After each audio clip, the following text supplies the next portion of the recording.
you so much for giving me a chance to speak about a small story how STEM is transforming our classroom kids to be a strong leader. So this story I'm telling in nutshell in few minutes. So let's begin our journey. Our journey starts from classroom, and that classroom makes you a strong leader, a strong decision maker, a strong, powerful um, soldiers or warrior of your country, your nation, or your home, or your or any organization you are leading to. So here our journey begins. So we know this is the university, all we know what the STEM, but let me tell you the my story. We say it's a science, engineering, mathematics, technology, all those. So why STEM? Why not the others? I believe the STEMs give you powers, tools that you can innovate, take challenges, lead your society, lead your organization, lead your home. All those techniques, the skills, we say tools, that come from STEM. And that STEM give you power to transform that skills to be a strong leader. So that's the journey of transforming from classroom to boardroom. A young mind, a tender mind, a 5-year or 3-year kid comes to our class. The journey, we say our journey starts, the lifelong learning. We say it's a lifelong learning. So that learning starts from home to classroom, and from classroom to boardroom. So this lifelong learning, lifelong journey, I'm going to tell you in nutshell. So let's this nutshell start here. You can see here a small kid, very curious kid. He doesn't know what he's going to be in his life, what he's learning, why he is in classroom. He doesn't even know that. He is told, okay, fine, you go to the classroom. You will be, every time, everywhere he goes, he will be told, do this, do that. He doesn't know what to do. But when it comes to classroom, he gets a light, a path where to lead. And that leading role is meant by us, a teacher, a professor, a mentor, a guardians. So in our classroom, we are not just tendering, we're not making a small, tender, innocent mind to be a strong leader. We are nurturing them. We are taking those ideas, those knowledge, and transforming them in the vision. Those visions, the way I keep saying, is leading the anywhere in the organization, or they become a warrior of their life. So here, do we know the power of classroom? Do we know? Let me tell you, this in a small way. The power of classroom to nurturing a small seed into big tree. That tree gives you fruits. And that's fruits not only by taken by us. It will be eaten, or it will be taken by world. That fruit becomes sweet fruit. That fruit become a strong fruit. That fruit become a fruitful. That fruit become a fruitful leader of society. We know the Mother Teresa. We know those who are shaping the society mind. So those are nurturing in the classrooms. So here, this small kid, we can see the picture here, is becoming those small, a curious person who doesn't know what he's doing, is now the strong leader. Do we know the power here in the classrooms? Classrooms, we start as a small, the way I say, a small seed. We start giving all the nutrients, all the lights that needed to lead them as a leader. So as a professor, I have decades of experience in the classroom, in the industry, as a researcher, the way I was being introduced. These classrooms are, in these classrooms, as a professors, as a teacher, as a mentor, we should listen to our leaders and treat them, they are tomorrow a president of a country, a vice rectors or rectors of the university, or CEOs of the organization, or they are the birth maker of an organization, or the entrepreneurs like him, the way he came here. So we should nurture their idea. We should not laugh at. You should not avoid. We should listen them. Those knowledge will become tomorrow a visionary leaders, entrepreneurs. So this is the way we should treat our classrooms, our datas. I can say my students are my datas. Those data, when I process, they become programs, they become algorithms, and finally they become apps, applications. And those applications being used by worldwide and treat the society, serve the society. So as a professors, as a mentors, we treat our data to in a bigger vision. We should not avoid them. We should not say, okay, fine, this is my course outline defined. I should teach them. No, I believe we, apart from our course line or given instruction, we should appreciate their idea or vision or guide them or mentor them. And we take those visions in the further. Those visions nurture this whole world. And apart from that, regardless what we teach here, as a responsible citizens of our areas or expertise, we should give back to our society what we have learned. So it's not this education system, this learning process is not just acquiring the skills.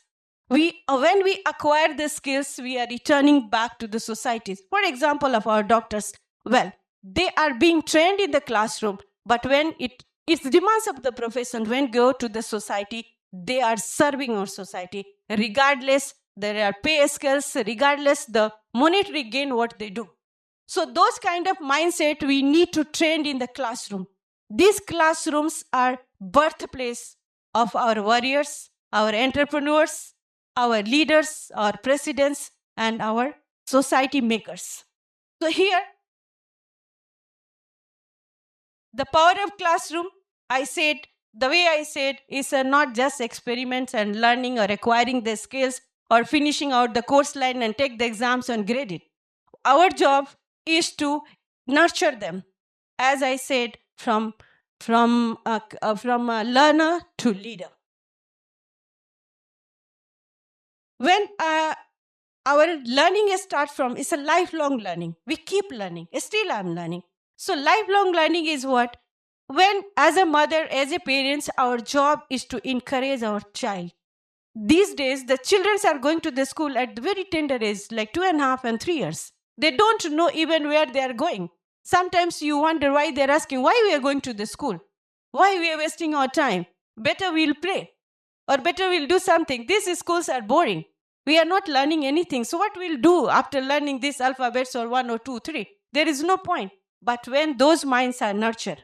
So we need to encourage those young, tender minds, these alphabets, these digits, 0 and 1 digits. I hope the science students, computer science are here. Those 0 and 1 bytes, those ABCDs, those 1, 2, 3. When we combine it, it's become a powerful program. And those powerful programs become applications. Thus, applications are serving the societies. Like in healthcare, when we design applications using the AI, there's our diagnosis, the cancer, the fatal diseases in the society, those are spreading across. We have seen the corona, how the corona was being handled by technology. So these are the role as a citizen, as a professors, as a mentor, as a parents, we need to play to nurture our leaders and bring them in a positive direction so that they can help the society back. What they are acquiring in the class, they'll return to the society. That's the message I would like to tell you through my story. Why now here? So now this is the power of classroom in my way, in my nutshell. Now, the power we know, the classroom we have. Power we know in this boardroom we have. We have powerful people sitting out there. Now, the transformation starts from here to be a leader. If, let's say for example, I'm a doctor and I don't know how to treat, how to diagnose. I will not be a specialist. I will not be serving society. I'll not be saving the lives of the people. I'm just a degree holder. Those degrees, those we are getting from the university, colleges, these are not a piece of paper. they taught you how these skills can be transferred to a powerful person. A warrior, those who are saving lives, those who are serving the societies, those are entrepreneurs. So those powerful transformations start from there. So our job, our role is to mentor, to guide them, and return to the society what we have gained from the society. It's our part to return. Now I'm in a returning part. I'm a second half of my career, so I believe I'm in returning part. Here, if I'm expert, I'm a better decision maker, I'm an innovator. Let's say in my area in STEM, I'm a computer science person. If I don't know meaning of data, how can I make decisions? If I cannot manage to read the data, if I cannot manage to interpret the data, I cannot be a strategy planner. I can't be an entrepreneur, because my entrepreneurship, my business has to grow. My business has to be sustainable. So I need to be expert in those areas. So here, these powerful tools, STEMs, give you the skills to make you a strategy maker, to make a decision maker, to bring you a sustainable businessman. Diversity. Now, why I talk about the diversity? We take an example of diversity. We need more people, more diverse mind, regardless of the gender. And we need to bring the vulnerable groups to our STEM or challenging courses. We love to take the challenges the society is throwing us. I keep telling you, those students who are listening me here, the degree you are getting from this university is not just a piece of paper. It's making you a strong person who can challenge the society, who can take the problems, who can take those problems to convert them into possibilities, who can bring you as a better person or converse person or transfer person. You are no more a kid. You are no more to be told. You make decisions and let people follow you. That's the transformation we are looking for from you at the university. So here we need a diverse people, diverse mind. Here we are in from diverse organizations, diverse communities, diverse citizenships. If you take an example of USA or Middle East or Dubai, the workforce, they cherish the workforce. They say we have a diversity 95%. They not just celebrate, they cherish the diversity, and then we know the GDPs the way they have, is it? So here, those diversity is bringing the diverse mind. When one diverse mind collide together, they bring out the innovative idea, diverse idea, not just a colonial kind of ideas. Your mind, your innovations, your research, the changing the society norms can be changed, can be diverse. So we need diversity in any walk of the life. Either it's a business, either it's a organization, or either it's a community of educations. As we know, our society is dynamic. We are changing every day. We are changing all the norms of the life, all the norms of education system. If we remember, we started from the piece of paper. Now we are on the whiteboards. Now we are using the technology. We are using the AI to become educator, to train our students and our young minds. So here, the future growth depends on the STEMs. As I said, if you are not expert, you cannot diagnose. As you are not expert, you cannot lead your data. If you are not an expert in area, you can't be an entrepreneur. So here, the future growth depend on our STEM courses. So finally, I want to say, or I love to say, let's embrace the STEM. Let's take the challenging path of our career or of life.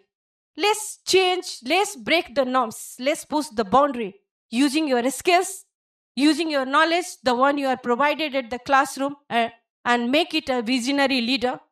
These problems make it impossibility, convert into the possibility. And today, those students who are sitting out there, they have done the amazing work I have seen. You will not be sitting in the classroom. You will not be a listener. You will be a leader of tomorrow, and you will be leading this world. So thank you very much for giving me opportunity to digging inside into the storm in my way. Thank you so much.